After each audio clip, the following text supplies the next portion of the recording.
Mengapa kita tidak boleh menyembah berhala? Mari kita lihat apa yang Tuhan katakan. Di kitab Keluaran pasal 20. Saudara seiman yang ketiga dari terakhir membacakannya kepada saudara-saudari. Saat itu, seluruh umat melihat petir dan kilat. Asap mengepul dari gunung Korna. Mereka begitu ketakutan hingga gemetar seluruh tubuh. Mereka berdiri dengan lemah. Mereka berkata kepada Musa, "Tolong sampaikan firman MU kepada kami. Kami akan mendengarkan. Tolong, jangan biarkan Tuhan kita, Yahweh, berbicara langsung kepada kami. Dan jangan biarkan kami melihat api yang menyala ini, agar kami tidak mati." Musa berkata kepada umat, "Jangan takut, karena kehadiran Tuhan datang untuk menguji kalian, agar kalian senantiasa mengagungkannya."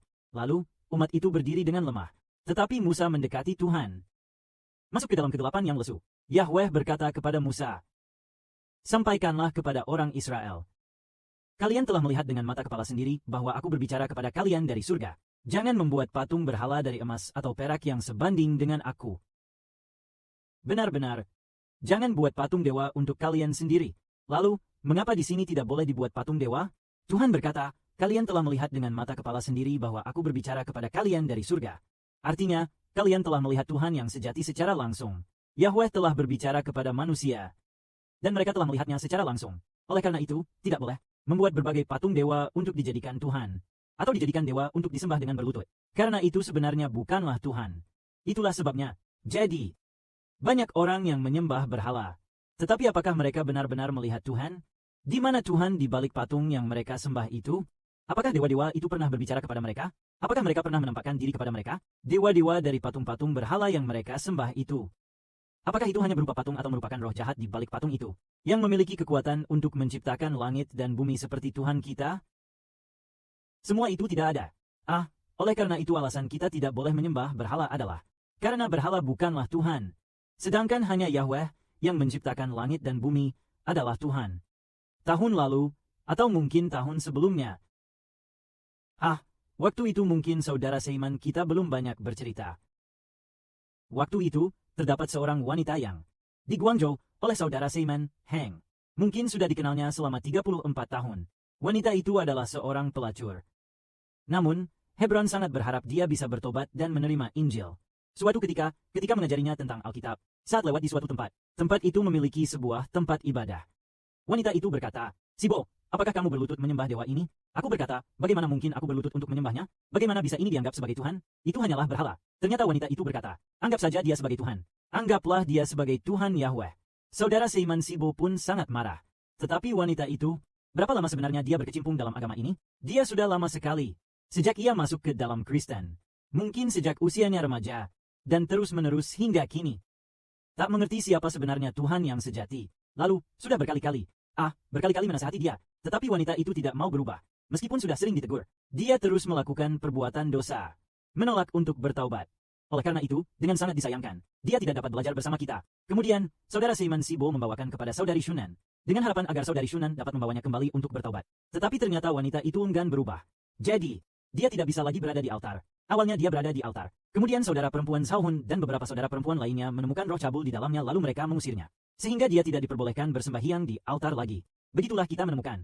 Mengapa kita tidak boleh menyembah berhala? Karena berhala itu bukanlah Tuhan. Lalu mengapa menyembah berhala bisa menyinggung Tuhan? Memang menyinggung Tuhan. Kita menyembah siapa? Kita harus menyembah siapa? Karena Tuhan yang menciptakan hidup kita.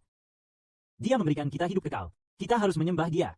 Maka menyembah Tuhan berarti memberikan kemuliaan kepada Tuhan. Sedangkan kemuliaan yang seharusnya diberikan kepada Tuhan. Jika kita memberikannya kepada berhala, kepada malaikat yang jatuh, atau roh jahat, maka akan ada murka Tuhan. Seperti yang Tuhan katakan, "Kamu telah melihat dengan mata kepala sendiri aku berbicara dengan kamu." Jadi berhala dari emas, perak, tembaga, besi tidak boleh disembah. Dengan mata kepala sendiri melihat, Tuhan sejati bisa berbicara. Dia mampu menciptakan langit dan bumi, mampu memusnahkan manusia, juga mampu menyelamatkan manusia. Kita harus menyembah Tuhan yang seperti itu. Tapi berhala palsu adalah benda buatan manusia, jadi bukan Tuhan. Benda buatan manusia tidak boleh disembah.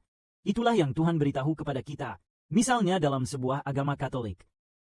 Mereka menyembah apa? Mereka menyembah patung Maria, juga menyembah patung yang dipahat. Seperti patung Yesus Kristus dan berlutut menyembahnya serta patung salib. Kemudian berlutut menyembah. Apakah itu baik? Pertama, Maria adalah seorang wanita. Tidak boleh disembah. Dan apalagi menyembah patung yang dipahat menjadi dewa. Itu tidak boleh. Lalu mengenai Yesus Kristus, tentu kita harus menyembahnya. Namun apakah boleh berlutut menyembah patung yang dipahat? Jika kita berlutut menyembah patung Yesus Kristus, maka sebenarnya kita bukan menyembah Yesus. Kita sedang menyembah berhala. Lalu apakah kita harus berlutut menyembah salib? Tidak boleh, semuanya tidak boleh disembah. Karena itu termasuk menyembah berhala. Oleh sebab itu umat Katolik secara lisan percaya kepada Tuhan. Tetapi siapa Tuhan? Mereka bingung. Mereka mengganti nama Tuhan menjadi Tianju. Lalu sebenarnya mereka menyembah siapa? Tidak diketahui. Mereka juga menyuruh orang membersihkan makam dan mengenang orang yang sudah meninggal dan sebagainya.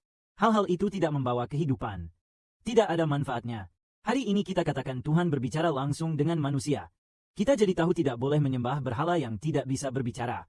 Karena Tuhan bisa berbicara, mampu memusnahkan manusia, mampu memberi hidup kekal, menciptakan langit dan bumi. Hanya Dia yang boleh kita sembah. Karena Dia berfirman, tidak ada Tuhan selain Dia. Menyembah dewa selain Dia akan dimusnahkan Tuhan. Kecuali kita bertobat. Jika tidak bertobat, pasti tidak akan mendapatkan rahmat Tuhan. Saudara-saudari, ketika membaca Raja-Raja bagian 1 atau bagian 2, kita lihat bagaimana akhirnya orang yang menyembah Baal. Orang yang menyembah Baal semua dihancurkan. Misalnya keluarga Ahab dihancurkan total. Ada seorang raja bernama Raja Jehu. Diberitahukan kepada Raja Jehu oleh Tuhan. Raja Jehu tersebut, awalnya dia adalah seorang jenderal besar dari keluarga Ahab. Kemudian dia menjadi raja dan memusnahkan semua yang menyembah dewa Baal. Lalu dia juga memusnahkan semua nabi Baal. Pada zaman Nabi Elia juga membunuh semua yang menyembah Baal. Apakah membunuh semua penyembah Baal itu berdosa? Tidak berdosa, itu menyenangkan Tuhan. Tuhan membenci penyembahan dewa lain. Contohnya, Raja Yerobeam. Dia kalah oleh patung sapi emas. Apakah seluruh keluarganya punah? Dihancurkan oleh Tuhan.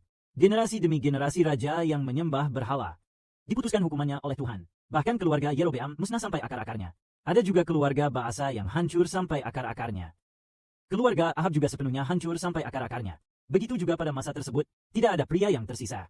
Semua pria dihabiskan. Mungkin banyak wanita juga dibunuh.